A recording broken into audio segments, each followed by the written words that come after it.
El control interno de una entidad no es un proceso independiente de la gestión porque se trata de un proceso que hace referencia a una cadena de acciones extendida a todas las actividades inherentes a la gestión, hallándose integrado a los procesos básicos de la gestión de planificación, ejecución y supervisión.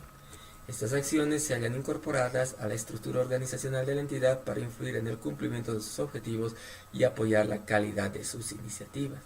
La responsabilidad de la implantación del sistema está a cargo de la máxima autoridad ejecutiva.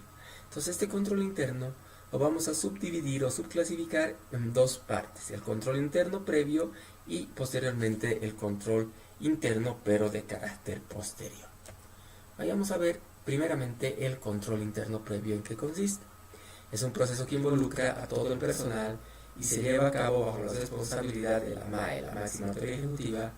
Se aplica siempre antes de la ejecución de las operaciones o antes que sus actos causen efecto. Por eso el nombre de previo, ¿verdad? Deben aplicar este control interno previo a todas las unidades y servidores públicos de la entidad sin ningún tipo de excepción al efecto. Los procedimientos para realizar un eficiente y eficaz control interno previo son: verificar que los actos a realizarse cumplan lo dispuesto por las normas que los regulan, verificar que dichos actos estén respaldados por hechos reales, verificar que los actos a realizarse y los resultados que se esperan lograr sean convenientes o oportunos para los fines programados por la entidad. Entonces, esos son algunos de los requisitos para este control interno de carácter previo. Acá nos hace un interrogante acerca si se pueden realizar controles previos externos. Nos dice la normativa que no, que el ejercicio de controles externos con carácter previo a las operaciones está expresamente prohibido por nuestra ley 1178 de Administración y Control Gubernamentales. No se pueden crear unidades que asuman la centralización de controles previos, tampoco este puede ser ejercido por personas ajenas a la unidad ejecutora de las operaciones o por los responsables de auditoría interna, ni por unidades o entes tutores o externos al efecto. Ahora vayamos a ver al control interno, pero el que ya no es previo, sino es de carácter posterior. ¿Qué nos dice el efecto? Es un proceso que involucra a los responsables superiores de las operaciones y a la unidad de auditoría interna. Se lleva a cabo bajo la responsabilidad de la máxima autoridad ejecutiva y se aplica sobre los resultados de las operaciones ya ejecutadas, es decir, operaciones ya concluidas, ya terminadas. Por ejemplo, en nuestro sistema SAP de Administración de Bienes y Servicios, cuando ya se ha culminado la compra o la contratación de un bien o una obra de servicio, y ahí se viene a controlar si el mismo ha sido enmarcado en la normativa y en la legalidad al efecto, o existe alguna anomalía que pudiera existir en estos procesos de contratación. Deben realizarse el control interno posterior, quienes: la máxima autoridad ejecutiva y los responsables superiores de la entidad, la unidad de auditoría interna, en caso de que por el tamaño de la entidad se requiera la existencia de esta unidad. La labor que debe cumplir un responsable superior en el control interno posterior: debe verificar que los resultados que está alcanzando la unidad que está bajo su directa competencia correspondan a los que se programaron, tanto en calidad como en cantidad, ¿no? La unidad de auditoría interna es una función que se realiza a través de una unidad especializada cuyo propósito es contribuir al logro de objetivos institucionales mediante la evaluación permanente del sistema de control interno. Entonces, es una de las labores, tareas y funciones que debe cumplir la unidad de auditoría interna. Evaluar la eficacia de los sistemas administrativos de control interno y el grado de cumplimiento con las normas que los regulan. ¿De qué autoridad depende la unidad de auditoría interna? De la MAE, la máxima autoridad ejecutiva de la entidad, es quien está a cargo de este auditor. ¿A quiénes debe remitir sus informes la unidad de auditoría interna? A la máxima autoridad colegiada si lo hubiera, a la máxima autoridad del ente que ejerce tuición sobre la entidad auditada y a la Contraloría General del Estado. Son los estamentos que debe remitir sus informes la unidad de auditoría interna. ¿Qué es el sistema? Dentro del sistema tenemos a la supervisión. El control interno debe ser revisado y actualizado periódicamente bajo responsabilidad de la dirección. Corresponde evaluar las actividades de control a través del tiempo, pues hay áreas en continuo desarrollo donde debes esforzarse o cambiarse los controles que perdieron eficacia o resultaron inaplicables debido a cambios internos o externos que generen nuevos riesgos. Entonces justamente se da esa situación al efecto.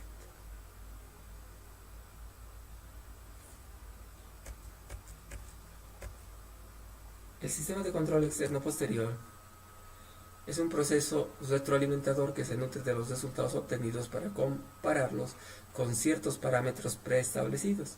Se efectúa con carácter posterior a las operaciones. Ejerce el control interno posterior es independiente, competente e imparcial. En cualquier momento puede examinar las operaciones o actividades ya realizadas por la entidad pública. ¿Cuáles son los propósitos del control externo posterior? La credibilidad de la rendición de cuentas por el uso de bienes públicos, la consecución de los objetivos institucionales. Para estos propósitos, el control externo posterior califica la eficacia de los sistemas de administración y control interno, opina sobre la confiabilidad de los registros contables, dictamina sobre la razonabilidad de los estados financieros y finalmente evalúa sobre los resultados de eficacia y eficiencia y economía de las operaciones. ¿Quiénes ejercen el control externo posterior? La Contraloría, las entidades que ejercen funciones respecto a otras a través de sus unidades de auditoría interna y los profesionales independientes y firmas de auditoría pueden realizar el control externo posterior en el ejercicio de sus funciones. Las autoridades que ejercen tuición sobre una o más entidades públicas tienen plenas facultades de ejercer el control externo posterior sin perjuicio a las atribuciones de la Contraloría. Deben promover y vigilar la implantación y funcionamiento de los sistemas de planificación y control interno establecidos en la Ley 1178 de Administración y Control. Los entes tutores tienen la obligación de ejercer el control externo posterior de las entidades cuyos reducidos número de operaciones, monto de ejecuciones de los recursos administrados no se justifican una unidad de auditoría interna, por lo que se recomienda al efecto. ¿Cómo se aplica el control externo posterior? Se aplica por medio de la auditoría de las operaciones ya ejecutadas. Entonces partiremos del concepto de qué entendemos cómo conceptualizamos a una auditoría. Es la acumulación y evaluación objetiva de la evidencia para establecer e informar sobre el grado de correspondencia entre la información examinada y los criterios preestablecidos. ¿Qué tipos de auditoría tenemos que se realizan en el ejercicio del control gubernamental? Vamos a citar las más trascendentales. Empezaremos por la auditoría financiera, que tiene el propósito de emitir información independiente respecto a si los estados financieros de la entidad auditada presentan razonablemente en todo aspecto significativo. La auditoría operacional, que tiene el propósito de expresar una opinión independiente sobre la eficacia de los sistemas de administración y los instrumentos de control interno incorporados a ellos. La auditoría ambiental, con el propósito de expresar una opinión independiente sobre la eficacia de los sistemas de gestión ambiental y o desempeño ambiental. Seguimos con algunos otros tipos de auditoría más para completar. La auditoría especial, con el propósito de expresar una opinión independiente sobre el cumplimiento del ordenamiento jurídico administrativo y otras normas legales aplicables y obligaciones contractuales. Y si corresponde establecer también los indicios de la responsabilidad por la función pública. La responsabilidad ejecutiva, administrativa, civil y penal, que lo vamos a ver posteriormente en otro tema específico. Y la auditoría de proyectos de inversión pública, que tiene el propósito de expresar una opinión sobre el desempeño de todo o de parte de un proyecto de inversión pública y de la entidad gestora del mismo. Entonces hasta ahí tenemos los diferentes tipos de auditoría que tenemos en materia de control gubernamental. ¿En qué forma pueden ser auditadas las actividades de una entidad? Separadamente, es decir, cada actividad por separado, de forma combinada, dos o más entidades, integralmente también, es decir, todas las actividades según la programación previamente establecida, y finalmente también pueden auditarse varias entidades en torno a un tema de operación. Es decir, como ustedes pueden ver, hay una multiplicidad de formas de ser auditadas las actividades de una institución. Las recomendaciones de auditoría externa son de cumplimiento obligatorio y no potestativo por la entidad auditada. Si a condición de que las recomendaciones de auditoría externa hayan sido previamente discutidas y aceptadas por la entidad pública auditada, ejercen el control interno para materializar las recomendaciones aceptadas, La entidad auditada debe elaborar un cronograma de implantación de cuyo cumplimiento se realiza el seguimiento respectivo. ¿Cuándo va a implantar esas recomendaciones? Y se va a hacer un seguimiento al efecto. En caso de no concretarse las recomendaciones aceptadas, se aplican las sanciones previstas en nuestro Decreto Supremo 23318-A, que es el reglamento de la responsabilidad por la función pública, modificado por el Decreto Supremo 26237. Tenemos acá este otro capítulo que nos habla del funcionamiento de la Contraloría, ahora del Estado, antes de la República. Según la Constitución Política del Estado, es una oficina que tiene a cargo el control fiscal sobre las operaciones de las entidades autónomas, autárquicas y sociedades de economía mixta. Tiene la facultad de revisar mediante auditorías especializadas la gestión anual de las entidades del sector público. Posee atribuciones y responsabilidades que están determinadas por nuestra Ley 1178 de Administración y Control Gubernamental. ¿Qué atribuciones son básicas o las más importantes, fundamentales o trascendentales de la Contraloría? Dirigir y supervisar la implantación del control gubernamental, elaborar y emitir normativa básica de control gubernamental interno y externo. Tiene las más amplias facultades para examinar cualquier información con el fin de ejercitar el control externo posterior, evaluar la eficacia del sistema de control interno, supervigilar la normativa de los sistemas contables del sector público, promover el establecimiento de los sistemas de contabilidad y control interno. De esta manera se constituye la máxima autoridad de auditoría del Estado al efecto.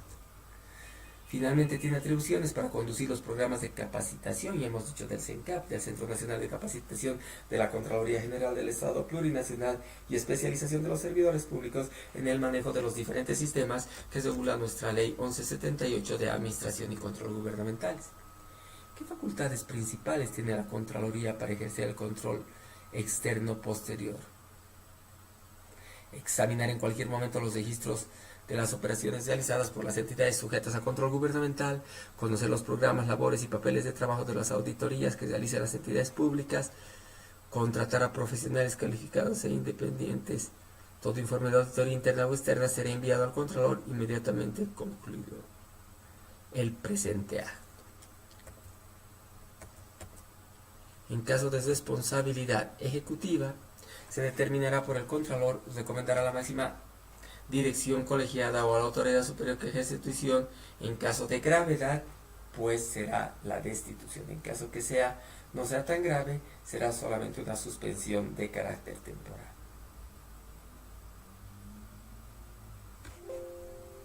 Para servidores públicos, ex servidores públicos y personas privadas con relaciones con el Estado que no exhiban documentación o información necesaria para los fines del control posterior, solicitar al fiscal del distrito de lo penal la expedición del mandamiento de apremio. He ahí la importancia, cuando les decía en alguna anterior temática, de poder justamente presentar o exhibir la documentación de respaldo que te pudieras tener en tu poder para descargarse de una posible imputación al efecto.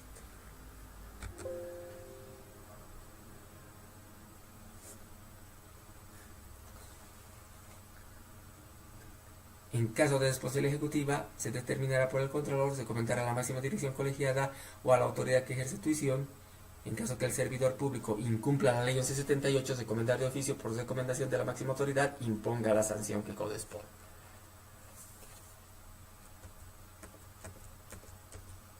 ¿Qué relación tiene la Contraloría con el régimen de responsabilidades por la función pública? La Contraloría, diremos que es la única entidad que puede dictaminar indicios de responsabilidad por la función pública como resultado de auditorías llevadas a cabo por el ejercicio del control gubernamental. Entonces, ¿qué entendemos por un dictamen sobre responsabilidades? Es una opinión profesional, técnica, imparcial e independiente del señor Contralor como resultado de la auditoría. ¿Cuáles son los preceptos para el dictamen de responsabilidad? Según nos dice nuestra Constitución Política del Estado, la Contraloría General, el dictamen del Contralor son los informes de auditoría y documentos que los sustentan. Con el dictamen de responsabilidad se notificará a los presuntos o responsables y se remitirá a la entidad un ejemplar de todo lo actuado. En caso de que la entidad no hubiese iniciado el proceso administrativo o la acción judicial dentro de los 20 días de recibido el dictamen, el Contralor o quien represente a la Contraloría en cada capital de departamento instruirá a quien corresponda la destitución del Ejecutivo como también del asesor legal principal al efecto. También nos cuestiona acerca si la Contraloría puede demandar y actuar en procesos administrativos, coactivos, fiscales, civiles y penales. Sí puede hacerlo, nos dice, ¿no? Puede demandar y actuar en procesos administrativos relacionados con daños económicos al Estado, aunque normalmente estas acciones corresponden a la entidad que ha sido perjudicada al efecto. ¿Cómo se designa al Contralor? Es designado por el presidente de una terna propuesta por el Senado por un periodo de 10 años de función.